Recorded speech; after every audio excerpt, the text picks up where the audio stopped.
Halo semuanya, selamat datang kembali di My Journey Wiki Vlog. Sebuah vlog yang berisi keseharian saya sebagai seorang pendamping psikologi olahraga. Halo semuanya, selamat datang kembali. Sudah cukup lama saya tidak membuat vlog ini dikarenakan di episode terakhir saya bercerita bahwa tim akan berangkat ke Kejurnas, dan selepas dari Kejurnas mereka sudah balik ke Jurnas, tapi tim itu diberikan waktu istirahat atau libur, sehingga beberapa atlet dan pelatih itu pulang ke daerah asalnya masing-masing, sehingga praktis tidak ada kegiatan pendampingan psikologis ataupun proses latihan di tim ini, karena yaitu tim diliburkan. Sehingga hal itu juga membuat saya tidak perlu untuk membuat vlog itu, episode itu. Jadi saya kembali karena tim sudah mulai aktif kembali latihan, walaupun belum semua atlet kembali, masih hanya beberapa saja, tetapi ya minggu depan lebih tepatnya itu sudah mulai aktif kembali.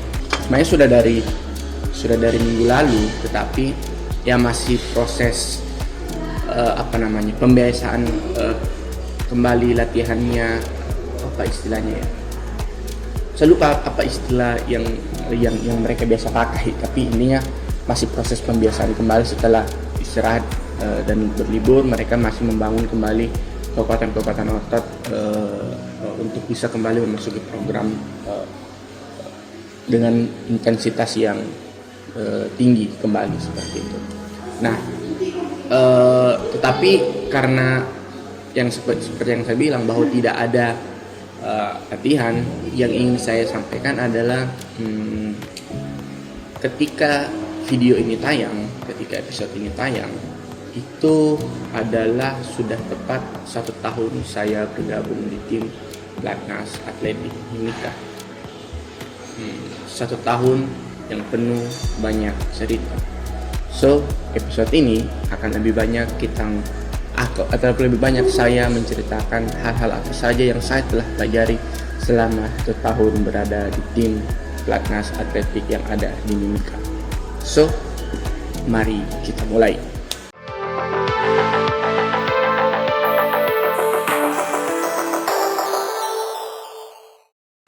Oke, baik. Seperti yang saya bilang bahwa ini sudah 1 tahun, tepatnya 27 Juli 2022 adalah pertama kalinya saya menginjakkan kaki di tanah Papua, lebih tepatnya di Mimika, untuk bergabung di Platnas Atletik yang ada sekarang. Selama 1 tahun ada banyak sekali perubahan, ada banyak hal yang saya pelajari ketika bergabung di sini. Untuk teman-teman yang menonton yang ingin mengetahui awal mula kenapa saya bisa ada di sini, alasan saya akhirnya menerima di sini, itu silakan menonton video saya di episode 3 episode awal kalau tidak salah. Saya cukup menjelaskan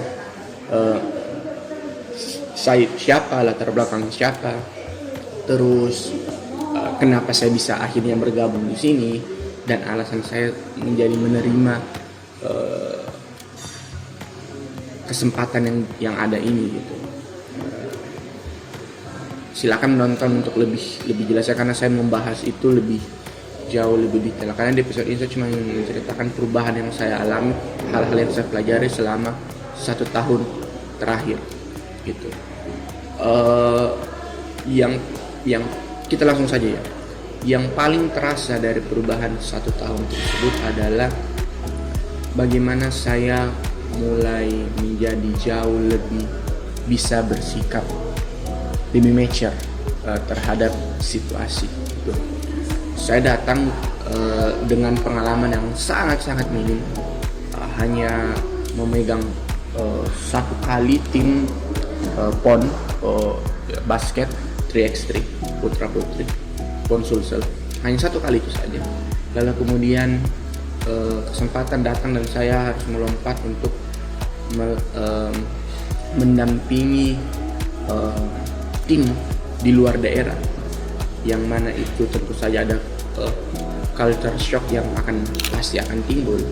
Lalu kemudian peralihan dari cabang olahraga grup yang kecil, yang track street kan cuma sekitar per tim itu 4 sampai 5 orang, jadi kalau putar-putar 10 orang, menjadi olahraga atau cabang olahraga individu yang mana berisi sedikit lebih banyak gitu. Walaupun tidak sampai 20-an karena total di sini cuma 19 atlet, tetapi karena ini sifatnya adalah olahraga individu, maka masalahnya akan jauh lebih kompleks karena masalahnya adalah masalah individu, tidak lagi soal permainan gitu, tidak lagi soal hanya kelompok saja, tetapi bagaimana atlet-atlet di sini berkembangnya, masalahnya menghadapi itu secara individu. Itu yang paling kentara, dan tentu saja bagaimana saya akhirnya bisa jauh lebih memahami dan mempelajari soal apa itu olahraga atletik. Di episode yang awal-awal yang saya arahkan teman-teman untuk menonton itu, saya bilang bahwa saya cuma tahu atletik itu hanya lari gitu, dan estafet gitu. Saya tidak tahu bahwa ternyata banyak sekali komponen atau sub nomor dari olahraga atletik gitu. Ada larinya aja ada berbagai macam, 100, 200, 400, 800, 1500, 5000, 3000, 10.000, maraton, jalan cepat. Itu saja hanya di lintasan. Belum lagi yang lompat, belum lagi lari gawang. Lompat tuh ada lompat tinggi, lompat jauh, lompat lompat galah, belum lagi lempar, tolak. Banyak sekali nomornya. Dan di sini tuh semua tuh rata-rata ada, hampir semua tuh dari mulai lintasan, mau dari sprinter, menengah jauh tuh ada, mau lompat juga ada, mau lempar juga ada gitu. Jadi kompleks, dan akhirnya saya bisa mempelajari itu semua gitu. Ekspektasi yang saya awali datang adalah ketika pertama gabung sulit. Saya pasti ketika pertama gabung itu saya bilang ini akan sulit karena yaitu ini olahraga baru, saya sama sekali perlu mempelajari dan butuh waktu hampir berbulan-bulan untuk akhirnya saya bisa into conversation dengan para pelatih lah ketika membicarakan soal teknis atau masalah yang teman-teman atlet hadapi gitu. Walaupun belum sempurna, saya masih belajar sampai hari ini, tapi saya sudah mulai bisa mengikuti ritme pembicaraannya gitu, baik bagaimana cara menghitung waktu, bagaimana melihat performanya. Saya belajar dari situ. So bisa dibilang 1 tahun ini adalah 1 tahun penuh pembelajaran. Saya hanya 70-80% itu saya hanya observasi, mengamati. Intervensi yang saya lakukan itu hanya sekali seminggu, seperti yang mungkin teman-teman tahu, hanya ada di hari Sabtu, which is itu berarti dalam 1 bulan saya hanya melakukan intervensi 4 kali. Saya tidak tahu itu banyak atau tidak ya, sekali lagi, karena try and error. Saya di sini betul-betul belajar dari apa yang learning by doing lah, apa yang saya lakukan karena supervisor yang untuk menangani pelatnas ini ada di Jakarta, jadi komunikasi itu hanya lewat email dan WhatsApp. Tapi Indian aplikasi langsung itu saya lakukan sendiri. Coba ini salah, oh tidak tepat, coba ini, oh ternyata tepat gitu, dan akhirnya butuh cukup waktu gitu. Ketika pertama kali bergabung di tim ini, hal yang paling utama yang ingin saya lakukan adalah segera mendapatkan kepercayaan dari teman-teman atlet maupun para pelatih, karena kepercayaan ini menjadi sangat krusial. Sebagai orang asing, orang yang di luar cabang olahraga atletik yang masih belajar, tentu saja akan normal ketika atlet dan pelatih itu melihat skeptis ke saya pribadi gitu, kayak ini bocah dari mana, masih muda, eh, sok bisa menggurui gitu, takutnya kelihatannya begitu. Terus tidak tahu atletik juga, kenapa mau apa ya ceritanya ikut campur sok tahu lah, itu yang saya takutnya gitu. Makanya di beberapa bulan awal itu saya cuma menghabiskan waktu hanya untuk bersosialisasi, mengenal budaya mereka, cara ngomongnya mereka, gaya makannya mereka, gaya bercandanya mereka. Itu adalah hal-hal yang menjadi saya lakukan di bulan-bulan awal. Walaupun mungkin saya dari timur, dari Makassar juga, cuman tetap saja ada culture shock yang terjadi gitu. Saya akhirnya melihat bagaimana orang-orang Papua di sini tuh tidak seperti yang ada di media gitu. Saya akhirnya belajar mengenal mereka, belajar mengetahui perasaan mereka bagaimana, pola pikir mereka bagaimana, dan itu sangat sulit. Tetapi bukan berarti tidak bisa gitu. Sulit memang, tapi bukan berarti tidak bisa gitu.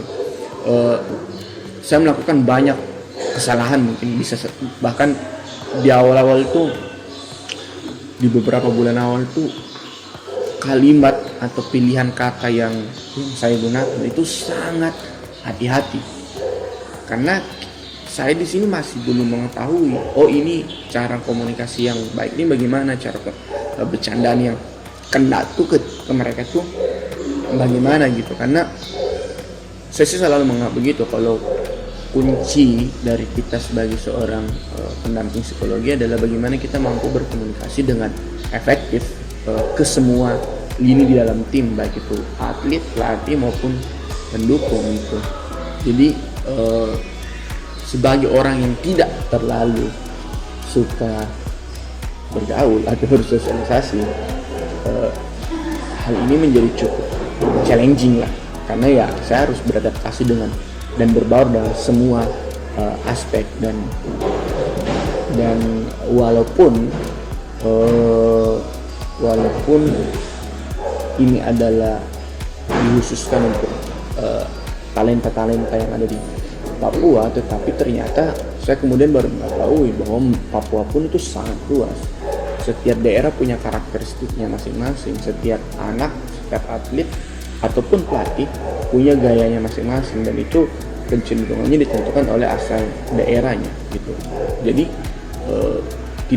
tidak hanya sekedar oh ini Papua gitu, tidak seperti itu, banyak lagi potongannya, dan itu yang masih saya pelajari, dan sangat menyenangkan ketika mengetahui oh perbedaan orang dari asal ini tuh begini wataknya, perbedaan watak dari asal ini begini tuh wataknya, dan sebagai seorang alumni psikologi tentu saja mempelajari lingkungan, mempelajari perilaku, mengamati atau mengobservasi kondisi yang ada adalah salah satu bagian dari hal yang harus saya lakukan.